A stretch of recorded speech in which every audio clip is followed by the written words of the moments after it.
Ah, c'est vous qui vous intéressez à mon travail? Oui. Bien, bien. Vous êtes donc prêt à me suivre sur mes différents chantiers? Eh bien, commençons par ici. Saint-Clément. Nous sommes à Rouen, rive gauche, dans un quartier ouvrier où le cardinal de Bonnechose souhaite une nouvelle église en 1870. Ne soyez pas surpris si elle vous rappelle la basilique de Bonsecours, c'est que j'ai réutilisé une partie de mes plans réalisés 30 ans avant. Mais ici, il fallait faire avec les finances d'une paroisse populaire et la brique est venue remplacer la pierre. Ah oui. Continuons, je vous prie. Allons donc à Wessel. D'accord.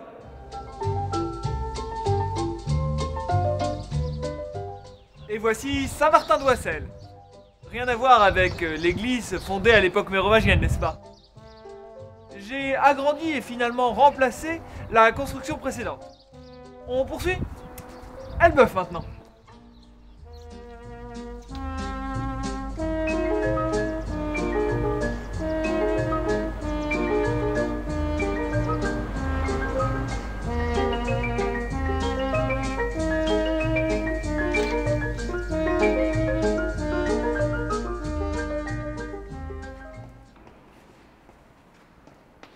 Je vous présente l'église de l'Immaculée Conception.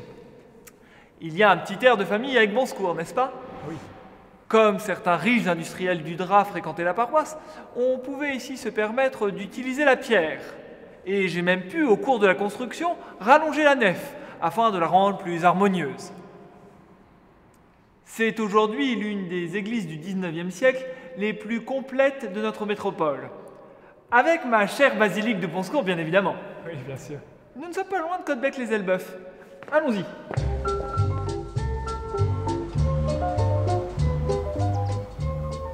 Notre-Dame de Caudebec-les-Elbeuf. De l'église médiévale ne subsiste que le clocher, restauré en 2001. Le reste, nous l'avons refait avec mon fils. Restaurer et agrandir, voici ce que j'ai souvent dû faire, comme à Saint-Aubin-Séloville, Duclerc ou encore Esnoville. Et le fronton? Ah, le fronton. Étrange, n'est-ce pas, de trouver sur une église la devise républicaine, liberté, égalité, fraternité. Vous la trouverez également à Saint-Pierre de Petit-Quevilly. Allez, la tournée n'est pas finie. Et on va où? Maromme.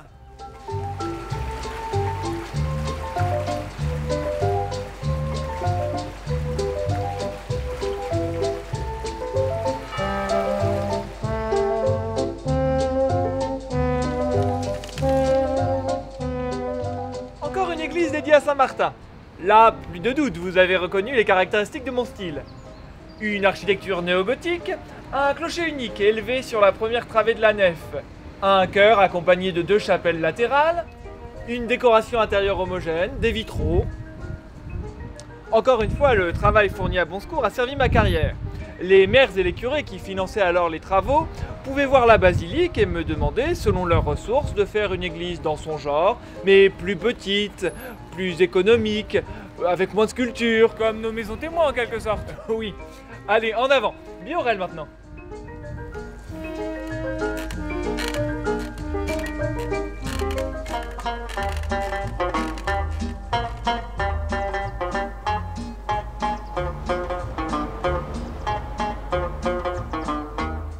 Notre-Dame des Anges à Biorel. Un clocher sans flèche cette fois-ci. Cela lui confère un petit côté british, isn't it? Oui. Vous paraissez fatigué. Eh bien, redescendons à Rouen. Volontiers.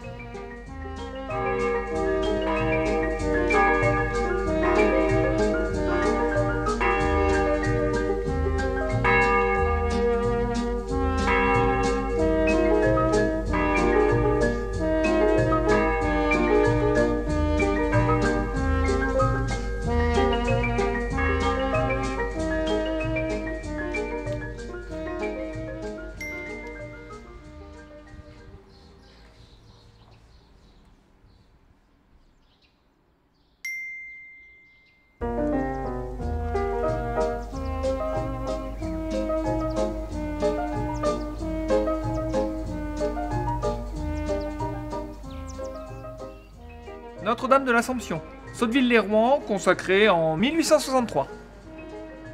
Saint-Pierre de Varangeville, réalisé entre 1859 et 1865. Saint-Jacques-sur-Darnétal, dans les années 1850, tout en simplicité. L'agence rouennaise de la Banque de France. Vous avez vu, je n'ai pas fait que des églises. Ici, à Saint-Maclou, je n'ai fait que la flèche. La précédente était en bois et avait dû être démontée au XVIIIe siècle. Et hors de question de lésiner. De la pierre, de la belle pierre finement sculptée. C'était la moindre des choses pour ce joyau gothique, n'est-ce pas? Ah oui. Comprenez que je sois si fier que l'on ait donné mon nom à cette place qui lui sert d'écrin.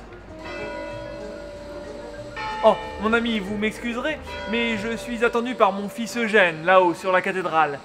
Il veut que nous examinions ensemble ces clochetons. À vous revoir, monsieur. Au revoir, monsieur. Allez, une petite sieste et je me mets au boulot.